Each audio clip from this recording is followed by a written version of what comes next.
We are set. All right. Welcome, everybody. Welcome back to Exiting the Injury Cycle series. This is athlete hierarchy of needs. I also call it movement hierarchy of needs because for some people, they just don't see themselves as athletes, especially like in people that have active careers. It's hard to see yourself as an athlete, but if you have a body, you are an athlete. That's what I fully believe.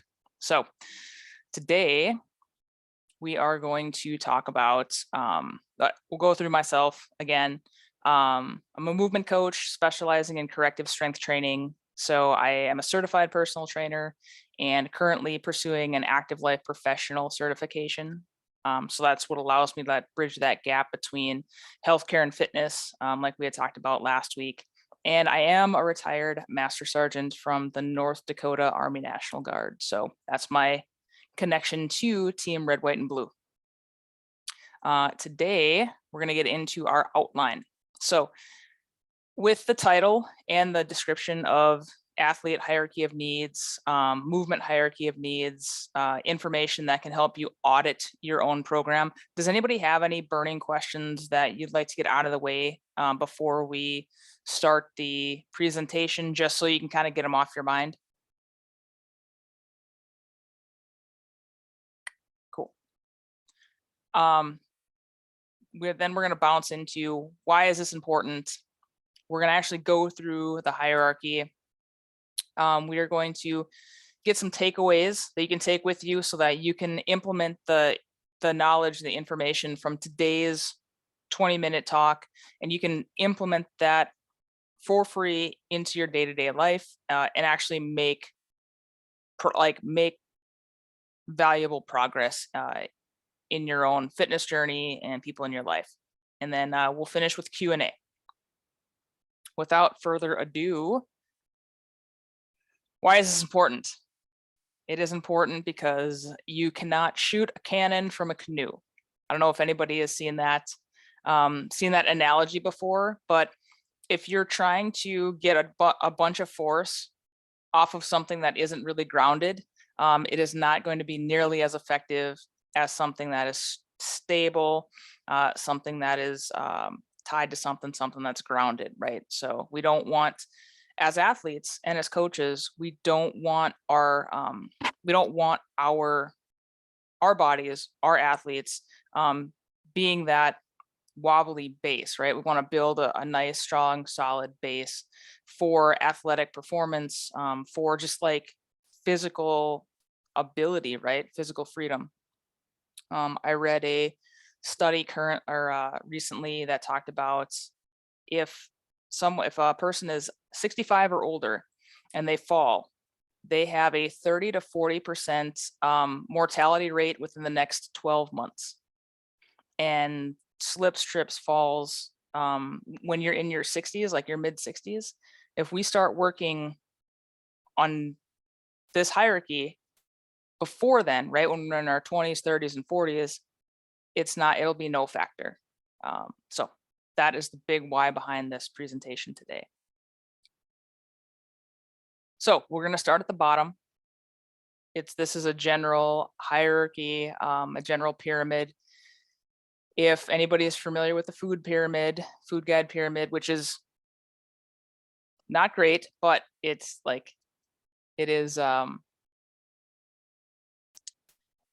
important to the overall structure, right, of why we do what we do. So the most important thing is at the bottom, and we're talking about flexibility. So flexibility is its passive range of motion, right? So can your joints move in a full pain-free range of motion, right? So if you, without any, with like gravity, without having to put yourself there, if you can get your shoulder, right, all the way above your head, and you're like laying down, that is a flexibility, right? We're not working on our muscles getting this, getting our joints in that full range of motion. We're actually just talking about, is that even possible?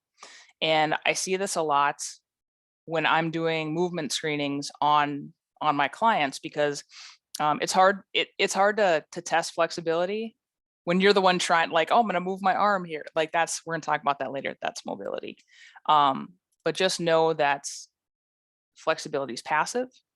Flexibility is the full expression of that joint, right? And you can't have anything. You can't have mobility, which is what we're talking about next, which is active range of motion. We can't have more mobility than we have flexibility, right? Like I have to be able to passively, my joint has to be able to fully get into that full expression before we can mobilize, right? So if you take a finger, you can actually like pull your finger back, right? Or pull your wrist back. And you can feel a tightness, right?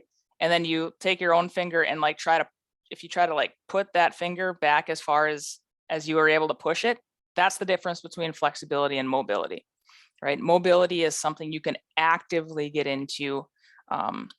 Using muscles. So that's second on the list.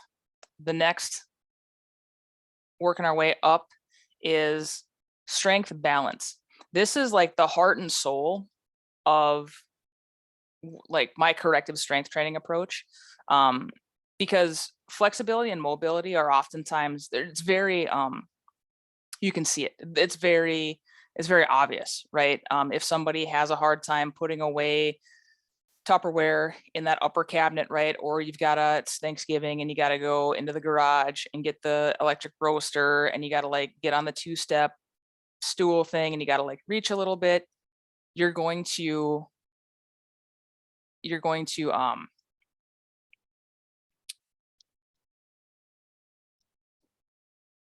be able to feel that. Strength balance is oftentimes hidden, and it's we find it in doing single arm, single leg activities, right? So this is our left versus right. We had talked about last week, if everyone has a dominant leg, and if you don't know what leg is dominant, walk up a flight of stairs, because you're always going to want to lead with your dominant leg. Same thing like when you're driving, you're going to have a way that feels comfortable, right? And oftentimes when we're building in this imbalance, it's very small, bite-sized pieces over time. So why is it important to have strength balance, right? Why is it important to have balance left to right, upper versus lower, front versus back, for push versus pull? Imagine that your movement patterns, it's like a boat, and you're pulling. So you have people on the right side of the shore, people on the left side of the shore. If one side, if the left side is pulling way harder than on the right side, you're going to scrape that boat across, like in a lot, like potentially, like you're going to scrape it up all along the banks, right? And so what we want ideally is both sides pulling at the same rate, at the same time, at the same strength, because then you've got like free and easy movement, right? If we have muscles that are taking over, compensating for muscles that aren't working the way that they should be, that's where we're going to have these imbalances. That's where aches come from, like aches and pains, compromised movement. So we can have elbow pain that results from like your trap muscle taking over for like a scapula, like a rotator cuff, right? So something in your shoulder could be messed up, and because it's messed up, your trap muscle could be taking over, and then all of a sudden that flows all the way down to elbow pain. And we don't know about that until we actually go through the diagnostics, until you have to have, okay, let's see what right versus left looks like in a single test, so that you can really, it's like it, once you see it, you can't unsee it. But most of us don't do those single arm, single leg movements. So strength balance. Next up on our list is work rest So does our recovery support our activity? We generally, especially for like Team Red, White, and Blue, we generally don't have a work ethic problem.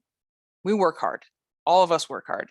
And we actually talked about that in last week's video too, or last week's meeting. It's never generally a hard work, but it's a smart work problem, right? So are we recovering so that we can go hard the next day? Because if we're just trying to go as hard as we can for the days that we have ahead of us, we're eventually going to run out. Like we're going to run out of capacity. We're going to start getting overtraining injuries. We're going to start getting, if we go too hard, too fast, that's when plateaus happen. That's when injuries happen. And we can't outwork a rest problem, right? And that'll be a theme throughout the rest of this presentation. At the very tip top of our hierarchy, we're talking about sport, right? So that's skill and motor control. And as a former CrossFit coach, I really got into this habit of trying to identify the skill problem before I went through this hierarchy, right? Because I just didn't know about it, right? And when you know better, you do better. So oftentimes we see, especially in like running, things that require high skill. So a lot of people don't imagine that running takes a lot of skill.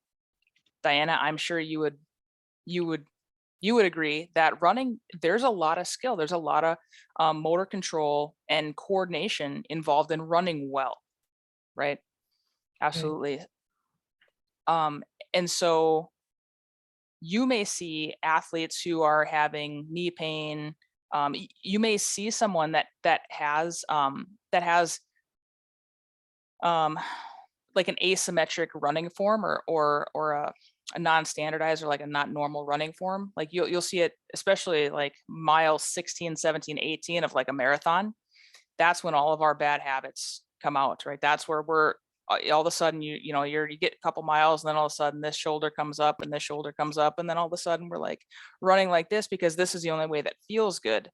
And oftentimes as coaches, we want to correct that, like, okay, shoulders down, shoulders down, shoulders down, right? We need to figure out what's making that shoulder go up, because if that shoulder didn't feel good in that position, the athlete wouldn't do that. So that's the crux of the importance behind this hierarchy. And when we're auditing our own training, and if we're coaching other people, right, if we're auditing their training, we really need to focus on the bottom of the pyramid before we get to that tippy top. And what oftentimes happens is that we jump right into sport and we're trying to fix problems, or we're trying to use the improper techniques to fix something that isn't broken, right? The break or the issue is the flexibility, the mobility, the strength balance, the work, rest, and it's not necessarily the skill and the motor control. This will be the last time that this entire pyramid is going to be on a slide. Does anybody have any questions specifically for this area?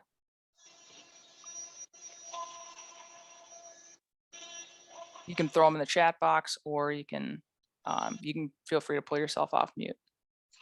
I have a question, because you were this is Taryn. You under the strength and balance section, you were talking about having to get up on step stools and everything like that and whatever because of reach. And well, I'm really short, so I'm always on a step stool anyway, but I'm interested in hearing your perspective as a coach when it comes to size, whether too big, too small, things like that.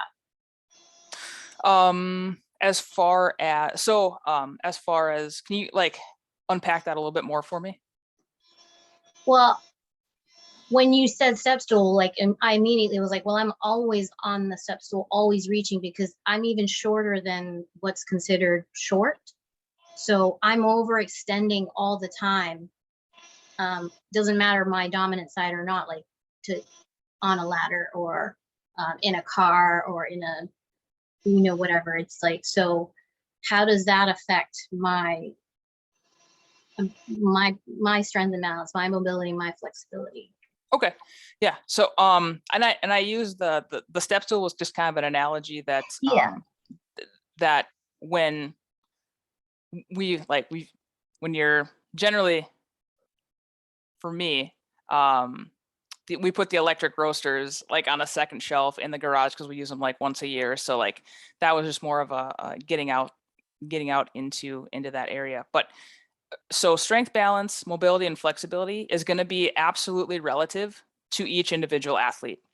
And what we're looking for is a full range of motion to your body, right? So when we're talking about flexibility, for example, can you stand, can you stand in an athletic stance and bring your arms all the way up so that your elbows can touch your ears, right?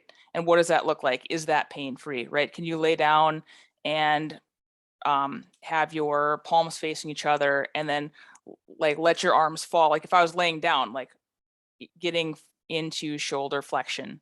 And as far as like strength balance, it's all relative to what you can currently do, right? So for example, your 5 rep max deadlift should be like, is the baseline that should be stronger than your back squat.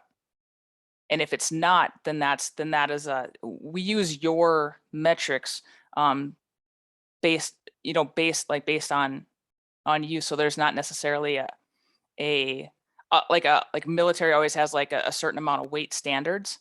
This is all relative to like your athletic performance. Does that answer? Sort of, but I think it's just because I didn't phrase the question the way I wanted it to. Okay. I mean, when I mentioned the footstool, that's just what highlighted my attention to that. Okay, portion. I got you. But also, I guess for me, because I'm small, I'm in proportion from my limbs to my torso are in proportion, but I also work with people who don't have limbs and have I'm going to say mismatched limb to torso ratio. And so that obviously affects strength and balance. And I mean, I do understand and know that we work individually with people, like as a coach or a trainer or a teacher in the sport realm, we would. I'm just going to listen so that maybe you answer it later, I guess. Well, I mean, I think so. Let me just, I think we can get there when it comes to movement in general, right? So if we're working with adaptive athletes, we can look at the movement patterns that are available to them, and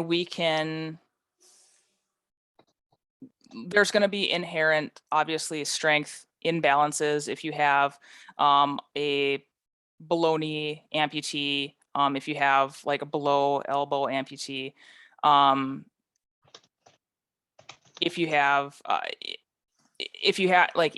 those types of athletes, like neurologically impaired athletes, also there's going to be a level of imbalance, right? And there needs to be a level of imbalance because oftentimes that imbalance is what allows for function, like through day-to-day function.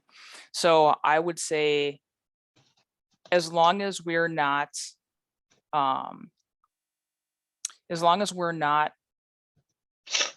causing any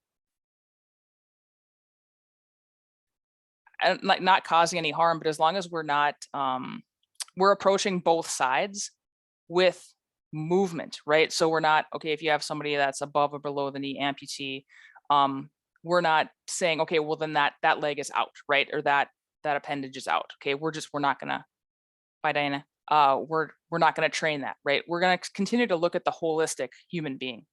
And I think with your specific practices, I feel like that's something that you're already doing. Like that's inherently part of your training, right? Am I kind of on point with that? Yeah, that's fair to say.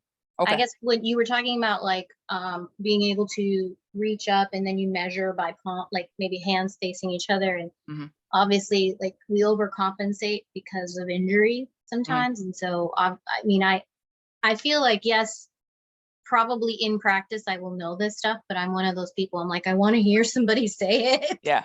Just so that I feel like, okay, I'm on the right track. So Yep. but yes, I think that I got my answer from you, and then I know that, you know, throughout this class video session and then the others, I'll have more information.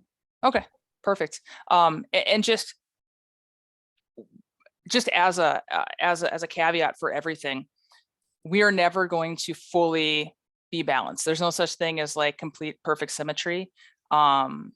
It's something that we need to acknowledge and make sure that we're working to resolve in a way that is specific to our athletes. So even being a completely well-rounded athlete in general, if you're a sport athlete, that's something that we want to also stay away from, because in sport there are inherent imbalances that are competitive advantages. So we want to take into full account that what is the goal of the athlete? What do they do during the day? This hierarchy is I use it for building like resilience and durability in my athletes, because I'm not a performance coach. I make sure my athletes are getting out of pain, staying out of pain. They have the durability and resilience so that when they get into their season or when they start working with performance coaches, they have capacity to become a little bit out of balance so that they can have that competitive advantage. So, all right, key takeaways from today. So flexibility governs mobility. We're never going to be more mobile than we are flexible. Address the appropriate issues, right? So strength cannot fix a flexibility problem, right? We can't try to out back squat tight quads, right? Or short quads. Flexibility can't fix a strength problem, right? So within strength balance, we're also looking at stability. And so we can't stretch and foam roll and lacrosse ball a shoulder that has an inherent stability problem. We need weight. We need the appropriate, we need the appropriate fix for the issue. Strength balance equals durability. And there's just no two ways about it. The more balanced we can get, the more durable we are in life. And life and sport are completely different. So sport oftentimes requires a level of imbalance in order to have that competitive advantage. And we got to recover as hard as we work, right? Stress and recovery equals better performance. We can't just like throw ourselves against a brick wall forever and continue to go up that performance lever. So with that, I believe, what questions do we have? Just generally, if you have any questions from last week, I'm happy to address them. If there's any questions from today, even if it's like maybe a little bit off topic, probably on topic, what questions do we have? I'm happy to take them.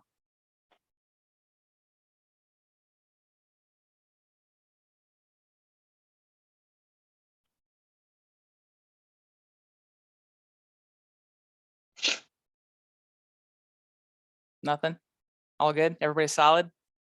I don't really have a question, but I wanted to say, like, from last time we talked, one of the key takeaway was, knowing when we overreach or not.